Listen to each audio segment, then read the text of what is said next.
चलिए फिलहाल एक बड़ी खबर, दिल्ली में हवा का स्तर इस समय बेहद खराब श्रेणी में पहुंच चुका है। दिल्ली की आबोहवा एक बार फिर खराब हो चुकी है, ऐसा पहली बार नहीं है। देश की राजधानी दिल्ली में दीपावली के मौके पर आप हर बार ऐसी तस्वीरें आप देखेंगे। देखिए देर रात जो तस्वीरें कैमरे में कैद हुई, किस तरह से प्रदूषण का लेवल है। अगर आप बाहर निकलेंगे तो आपके कपड़े तक गंदे हो जाएंगे। लोगों के फेफड़े पर क्या असर पड़ेगा अंदाजा आप लगाइए। आनंद विहार में AQI 500 की पार पहुंच गया। दिवाली की रात जो जमकर आतिशबाजी की गई, उसका असर इस समय देश की राजधानी दिल्ली ही नहीं, आसपास के जो NCR के इलाके हैं वहां पर भी साफ तौर पर दिखाई दे रहा है। कुछ इलाकों में तो AQI 800 के ऊपर जा चुका है। 800 के ऊपर का अंदाजा आप लगाइए। यह हवा की गुणवत्ता लोगों के लिए कितनी जानलेवा है। कुछ इलाकों में AQI 800 के पार, दिल्ली में कई ऐसे इलाके जहां पर AQI 500 के ऊपर और हवा की गुणवत्ता बहुत ही खराब। आबोहवा में एक बार फिर अब जहर अब दिखाई दे रहा है। एक तरफ पूरा देश, पूरा विश्व कल के दिन दीपावली के पर्व की खुशियां मना रहा था, लेकिन कई जगहों पर यह खुशियां मातम में तब्दील हो गई। वजह क्या आप जानेंगे, क्योंकि आग के तांडव का ऐसा कहर, कई लोगों के घरों में आग लग गई तो कई जगहों पर 50 से ज्यादा पटाखे की दुकान इस आग की जद में आ गए। कई जगहों पर लापरवाही सामने आई तो कई जगहों पर यह जो हुआ घटना, इसके पीछे वजह कुछ और थी। रिपोर्ट आप देखिए।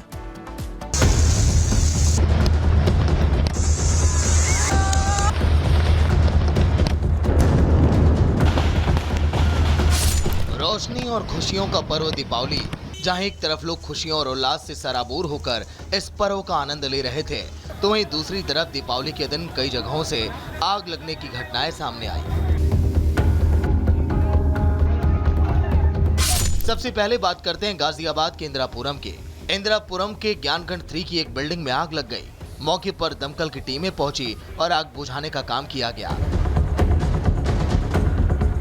आग इतनी भयानक थी कि आप इन तस्वीरों को देखकर और आग की लपटों को देखकर अंदाजा लगा सकते हैं। आसपास के लोगों की भीड़ जमा हो गई। पुलिस ने ट्रैफिक को कंट्रोल करने के लिए खुद ही मोर्चा संभाला। अब बात दिल्ली की द्वारका में हुई आग की घटना की करते हैं, जहां DTC की बस में आग लगने का मामला सामने आया। एक यात्री बस में पटाखे लेकर यात्रा कर रहा था। अचानक इन पटाखों से आग लग गई, जिसे पटाखे ले जा रहा एक शख्स और उसके साथ बैठे एक यात्री को चोटें आई। मामले की जांच में अभी तक पता नहीं चला और कुछ भी साफ नहीं हो पाया। दोनों को IGI हॉस्पिटल में एडमिट किया गया। फिलहाल पूरे मामले की जांच अभी जारी है। वहीं दिवाली के जश्न के बीच झारखंड में भी परेशान कर देने वाली खबर सामने आई, जहां बोकारो में मरेगा पुल के पास पटाखे की दुकान में आग लगने का मामला सामने आया। आग इतनी भयानक थी कि 66 दुकानें देखते ही देखते जलकर खाक हो गई। सबसे हैरान करने वाली बात तो यह है कि आग लगने के बाद जमकर लूटपाट तक हुई। एक तरफ जहां पटाखे की दुकान में आग लगी है, तो वहीं मौका पाकर कुछ लोगों ने दुकान में लूटपाट शुरू कर दी। पटाखे के अलावा पैसा भी लूटकर फरार हो गए। वहीं तमिलनाडु में उत्तरी चेन्नई में इन्नौर में कामराज नगर इलाके में भी भीषण आग लग गई। बताया जा रहा है कि आग पटाखों के कारण लगी है। आग की जानकारी मिलते ही दमकल की कई गाड़ियां मौके पर पहुंची और आग बुझाने की कोशिश की गई। घटनास्थल पर इन्नौर पुलिस की एक टीम भी मौजूद रही और शिकायत के बाद अब जांच शुरू कर दी है।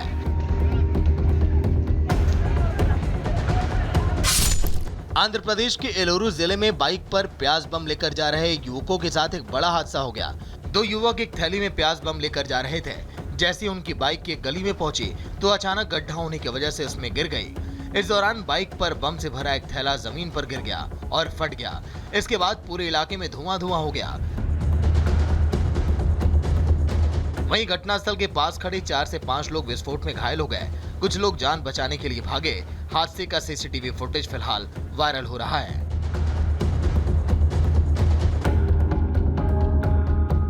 दिवाली के दिन जहां पूरा देश खुशी में डूबा हुआ था, वहीं कई जगहों पर इस तरह की घटनाएं खुशी के माहौल में गम में बदल देती हैं। कहीं पर हालात जिम्मेदार होते हैं तो कहीं पर लापरवाही। Bureau report, Republic Bharat. वहीं प्रधानमंत्री नरेंद्र मोदी ने कल के दिन ये बता दिया कि आखिर हिंदुस्तान की एकता क्या है। चीन को पूरी तरह से PM मोदी ने घुटने पर ला दिया और चाइना इस समय थोड़ा सा हताश है, परेशान है कि आखिर करे क्या। वजह इसलिए साफ दिखाई देती है क्योंकि इस समय चीन अपने सैनिकों को सीमा से पीछे अब धकेलने लगा है। क्योंकि नरेंद्र मोदी ने यह भी कहा यह अब नया हिंदुस्तान है, ना डरने वाला है, ना हारने वाला है और ना परेशान होने वाला है। रिपोर्ट आप देखिए।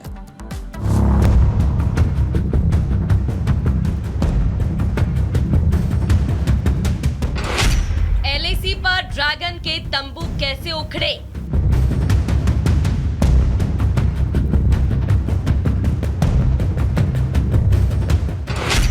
एलएसी पर भारत ने तोड़ी चीन की आकार।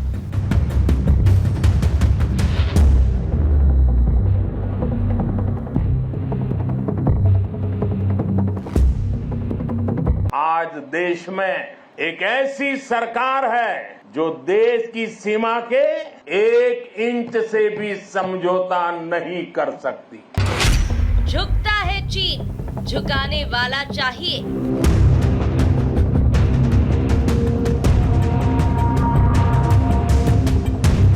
पूर्वी लद्दाख के डेपसांग और डेमचोक इलाकों में चीनी सैनिकों के बीच पीछे हटने की प्रक्रिया पूरी हो चुकी है। बताया गया कि चीन की आर्मी एलएसी के पास सैन्य बुनियादी ढांचे को खत्म कर चुका है। तभी तो कहते हैं झुकता है चीन, झुकाने वाला चाहिए।